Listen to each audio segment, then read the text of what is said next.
سنی اللہ کے دین کا سچا پرستار ہے، اس لیے وہ صحابہ کے لیے بک بک نہیں سنتا، کیونکہ صحابہ قرآن کی صداقت صحابہ ہے، دین کی صداقت صحابہ ہے، اس لیے کہ اس کو آگے بڑھانے والی جماعت کون ہے؟ صحابہ اکرام۔ ایک جملہ کہوں میں آپ کے سامنے، دیکھیں ذرا توجہ کیجئے، ہمارے نبی پاک آخری نبی ہے، آپ کے بعد کوئی جدید نبی نہیں پیدا ہوگا، توجہ ہے؟ سبحان اللہ۔ مرزا کہنے لگا نہیں، جو عشق رسول میں آگے بڑھ جائے وہ نبی ہوتا ہے۔ تو میں نے کہا صدیق میں کیا کمی تھی، مولا علی میں کیا کمی تھی، سرکار امام حسین میں کیا کمی تھی، معاذ اللہ میرے غریب نواز میں کیا کمی تھی، جس کے ایک اشارے سے 99 لوگوں نے کلمہ پڑھ، 99 لاکھ لوگوں نے کلمہ پڑھ، سرکار غوث الثقلین، اللہ اکبر۔ آگے چلیے، میرے اور آپ کے آقا آخری نبی ہے، آخری رسول ہے۔ سوال ہوا، ایک بچے نے مجھ سے سوال کیا ایک پروگرام میں، ذرا یہ بتائیے اللہ نے کتنے نبی بھیجے؟ میں نے کہا 1,24,000۔ کہا کیوں بھیجے؟ میں نے کہا دین دے کر۔ اس نے کہا دین کیا ہوتا ہے؟ میں نے کہا دین عقائد کو کہتے ہیں۔ کہنے کہ عقائد کیا ہوتا ہے؟ میں نے کہا خدا کی توحید، اللہ ایک ہے، اس کا کوئی شریک نہیں، نبی اللہ کا نمائندہ اور رسول اور محبوب ہوتا ہے، قیامت کے دن اٹھ کر اللہ کے حضور حاضر ہوں گے، یہ بنیادی عقائد ہے۔ کہ لگے یہ دین ہوتا ہے؟ کہ لگے ہاں۔ کہا آدم علیہ السلام کیا لائے؟ میں نے کہا یہی دین لائے۔ کہ لگے نوح کیا لائے تھے علیہ السلام؟ میں نے کہا یہی دین لائے تھے۔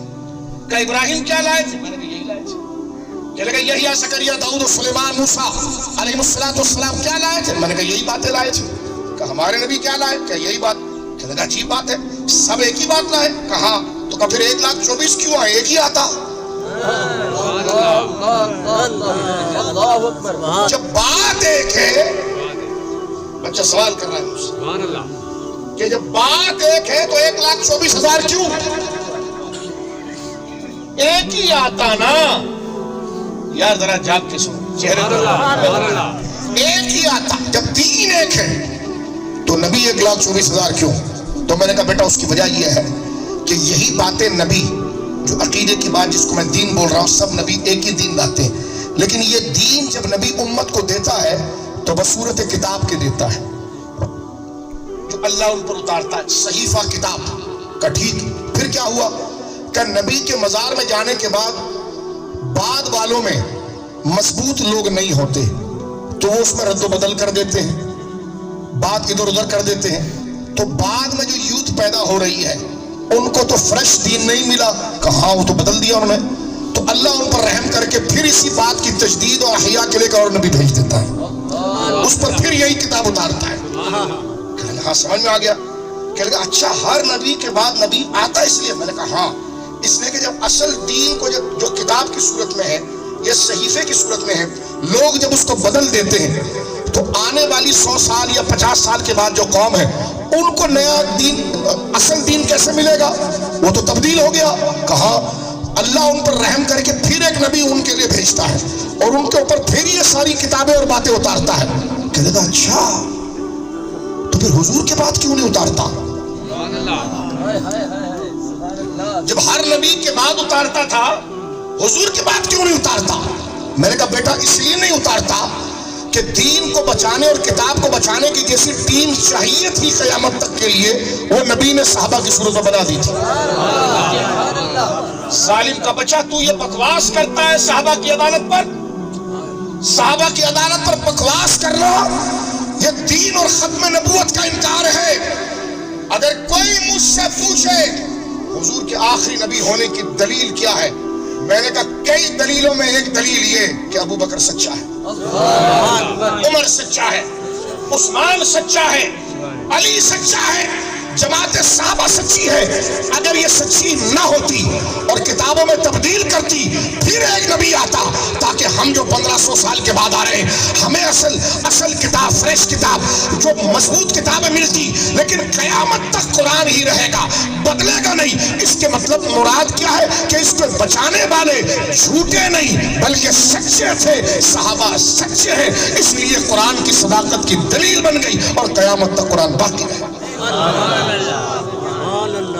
لوجیکل سورہ قرآن کی آیت سنی، اللہ کیا فرماتا ہے؟ وَأَلْزَمَهُمْ كَلِمَةَ التَّقْوَى، بات ختم کرتے ہیں۔ وَأَلْزَمَهُمْ ذرا جاگو نا یار, ذرا جاگو.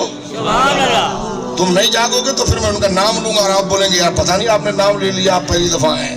میرے لیے کوئی حرج نہیں ہے. دشمن احمد پہ شدت کیجیے, ملحدوں کی کیا مروت کیجیے. اتنی بڑی جان لے کر پھرنا بے حیائی میں کیا کام, حضور کے نام پر ہی چلے جائیں. غور جی, حضور نے فرمایا دیکھیں جانی تو ہے, جان دی ہوئی اسی کی تھی. حق تو یہ ہے کہ حق ادا نہ ہوا. ہمارے کان حضور کے اصحاب اور اہل بیت اور دین کے خلاف اور لبرل کی بکواسیں سنیں. الیاذ باللہ. سنیے بات ختم کرتا ہوں. اللہ فرماتا ہے قرآن میں وَأَلْزَمَهُمْ كَلِمَةَ التَّقْوَى. سبحان اللہ. وَأَلْزَمَهُمْ. کچھ دن پہلے سوشل میڈیا پر ایک اتنے سے کالے کی ویڈیو چل رہی تھی, ہمیں قرآن مل گیا ہے اور وہ اماموں کے پاس تھا اور برطانیہ سے اس کے کاغذ کی تصدیق کر رہے ہیں. یہ بڑی چلی سوشل میڈیا پر. میں نے کہا وہی تو ہم کہہ رہے تھے تمہارا قرآن ہی برطانیہ. یہ کیا بکواس ہے, اتنا بڑا حملہ یہ سوشل میڈیا پر چلتا رہا. مولانا میسوی جو ہے کراچی کا, اس کو باقاعدہ مل گیا قرآن, اماموں نے جمع کیا تھا. میں نے کہا وہی تمہیں کہہ رہا تھا کہ تم نہیں حافظ ہو, تم کہہ رہے فرقہ واریت ہے.